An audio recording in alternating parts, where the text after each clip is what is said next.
Nagawa niyo pang bumili ng remembrance? Eh halos wala na nga tayong makain. Ano ka ba? Mura lang naman ang mga ito. Wala pang 100. Kahit nanay, halos magdobli kahit na nga lang ako para may maibigay sa inyo. Tapos, kung ano-ano pa binibili nyo? Aba, Abi, hindi porke ikaw nagbibigay ng pera, may karapatan ka ng pagtaasan ako ng boses. Nanay mo pa rin ako. Medyo malaki ang pinadala ni Lovely sa akin ngayon, ha? Ano kayang uunahin kong bilhin?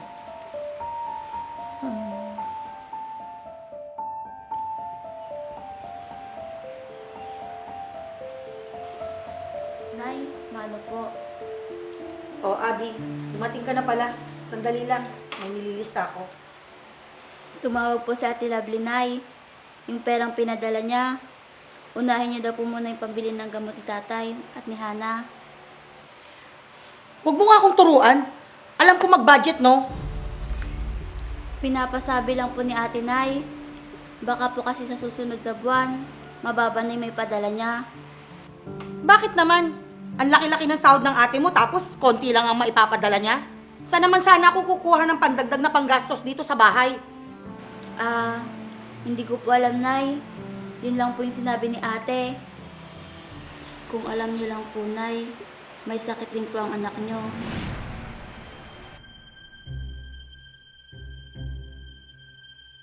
Sige, Nay. Magpapahinga po muna ako. Teka lang.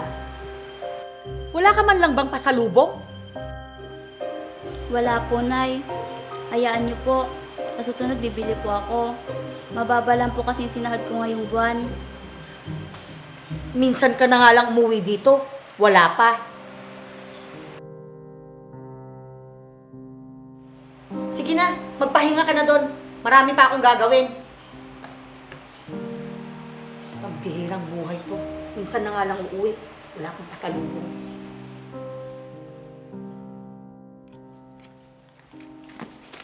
Nay, saan po kayo galing? Kanina ko pa po kayo hinahanap. At saka, ano pa yung mga dala nyo? Bakit? Saan ka pupunta? Aalis na po ako, Nay. May pasok na po ako. Di ba kakauwi mo lang kahapon? Hindi mo ba day off ngayon? Hindi po, Nay. Sumaglit lang po ako para ibigay yung allowance sa school ni Renz. Yung allowance niyo po, sa susunod na sahod ko na lang po. Ano pa nga ba? Wala naman akong magagawa. Ano pala yung mga bitbit nyo, Nay? Ito, rice cooker. Pasira na kasi nandyan, kaya bumili na ako ng bago. Nay naman, alam nyo naman nakabudget lang yung pera natin kada buwan, di ba? Sana hindi mo na kayo bumili at nilaan nyo na lang yun sa gamot ni Hana. Ano ka ba? Mura lang naman to. Para kahit papano, may nabibili tayong gamit sa bahay tuwing nagpapadala ang ate mo. Basta, ang payo ko lang po, Nay, magtipid po muna kayo. Dahil hindi ko po alam kung saan po tayo pupulutin pag umuwi po si ate dito. Teka, Abi, anong ibig mo sabihin? Anong uuwi?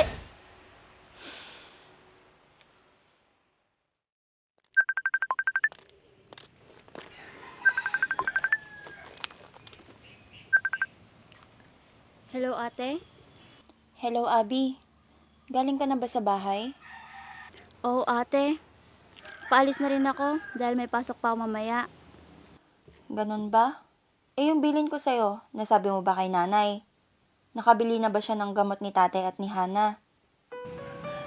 Nasabi ko naman, ate. Kaso si nanay, bumalik na naman sa dati. Anong ibig mo sabihin, Abby? Di ba? Tuwing may matatanggap siyang pera, mas inuuna niya pang bumili ng mga hindi importante kaysa sa gamot ni tatay at ni Hana. Matagal na natin pinagsasabihan si nanay tungkol dyan, Abby. Pero hanggang ngayon, hindi pa rin siya nagbabago. Dahil ang rason niya, para may maalala siya dun sa perang natanggap niya. Ano nang gagawin natin, ate? Kailan ka ba uuwi? Inaantay ko na lang yung ticket ko, Abby. Baka mas mapaaga yung uwi ko dyan. Paano na tayo niyan, ate? Kakasya kayong 10,000 sahod ko buwan-buwan para sa ating lahat. Yun na nga, Abby. Hindi ko rin alam. Ang sabi ng doktor, magpahinga daw ako at huwag magpaka-stress para hindi sumumpong yung sakit ko. Dun ka na lang muna kaya kalalala, ate. Baka lalo ka lang ma-stress sa bahay. Hindi naman siguro, Abby. Balitaan mo na lang ako para ako magsusundo sa'yo. Mag-iingat ka, ate.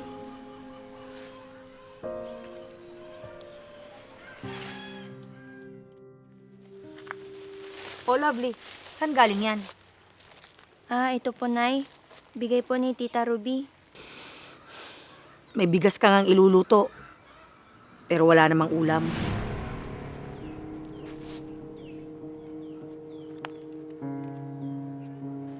Pangpa-check up ko sana to.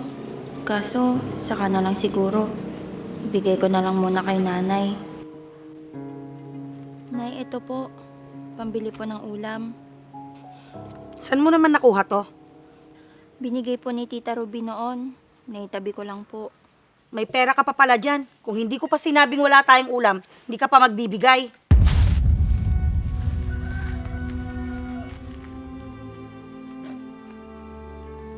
Ni minsan, hindi ko man lang narinig na nagpasalamat si nanay sa lahat ng mga perang binibigay namin sa kanya.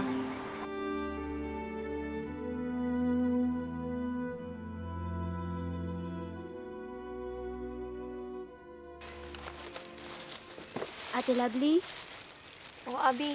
Diyan ka na pala. tulala ka na naman ate. Ayos ka lang ba? Ano ka ba?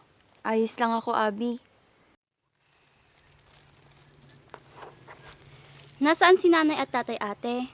Si Hana. Si nanay umalis, bumili ng ulam. Si tatay namasada. At si Ana naman, pumasok sa school. Ay, oo nga pala. May pasok pala si Hana ngayon. Abi, may sasabihin sana ako. Naku ate, kung nagbabalak kang bumalik sa abroad, wag mo na subukan. Kung hindi ako babalik, magugutom tayong lahat. Ngayon na nga lang, muntik na tayong walang makain. Buti na lang nagbigay ng bigas si Tita Ruby. Makakaraos din tayo ate. Konting tiis na lang. Oh, Abby, nandito ka na pala. Ano po, Nay? Oh, lovely. Magluto ka na at makakain na tayo. Sige po, Nay. Nay, ito po, may pasalubong po ako. Nagawa mo pang bumili ng pasalubong. Sana pinera mo na lang. Eh di ba, Nay? Sabi niyo po noon, gusto niya po ng pasalubong.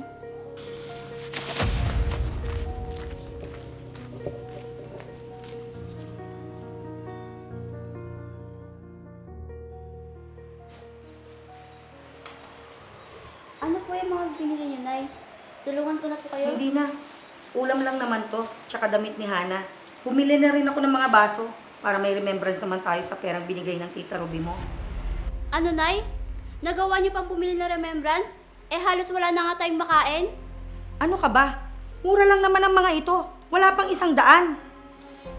Kahit na, Nay, halos magdoble kayod na nga lang ako para may maibigay sa inyo. Tapos, kung ano-ano pa binibili nyo, Aba, Abby, hindi porke ikaw nagbibigay ng pera, may karapatan ka ng pagtaasan ako ng boses. Nanay mo pa rin ako. ang akin lang, Nay, sana naman matuto kayong magtipid. Hindi wala pang 1 buwan, ubos na naman yung perang binigay ko. Hindi gaya niyan. Wala na nga tayong pera, bumili pa kayo ng hindi naman kailangan. Para remembrance lang, pinagdadamot nyo pa? Nay naman, hindi naman tayo mayaman. Nasa tuwing may pera kang mahawakan, bumibili ka ng remembrance na hindi naman dapat. Hayaan mo, pag nakabalik ng ate mo, babayaran ko lahat ng ginastos mo. Ano? At talagang may bala ka pang pabalikin si ate? Hindi mo ba alam na muntik na siya mapahamak doon? Abi, tumahimik ka na. Tama na yan. Hindi ate! Anong ibig mong sabihin, Abby? Oo, Nay. Muntik na mapahamak si ate. Dahil may malubha siyang sakit na hindi kayang ipaliwanag ng doktor. Totoo ba yun, anak?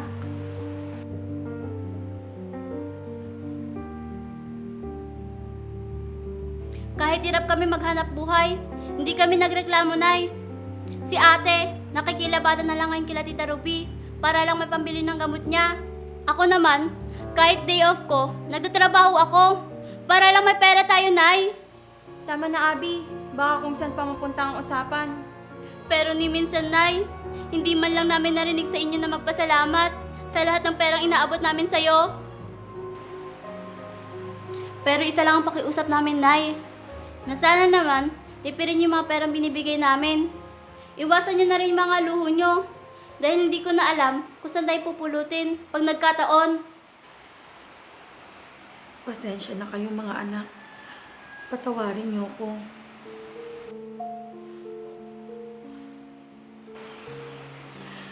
Lovely anak, patawarin mo sana ako. Hindi ko alam na may sakit ka rin pala. Patawarin mo ako, anak. Abi, anak, patawarin mo rin sana ako. Hindi ko alam na nahihirapan ka na pala sa sitwasyon natin. Pero huwag kang mag-alala. Bibili na lang ako ng mga importante. Patawarin mo ako, anak. Ayos lang po yun, Nay. Naiintindihan ka po namin ni Abby. Alam po naming marami ka ring bagay na gustong bilhin. Patawarin mo rin kami, Nay, kung hindi namin may bigay yung mga bagay na yon. Ayos lang mga anak. Simula ngayon, magtutulungan tayo para hindi na mahirapan si Abby.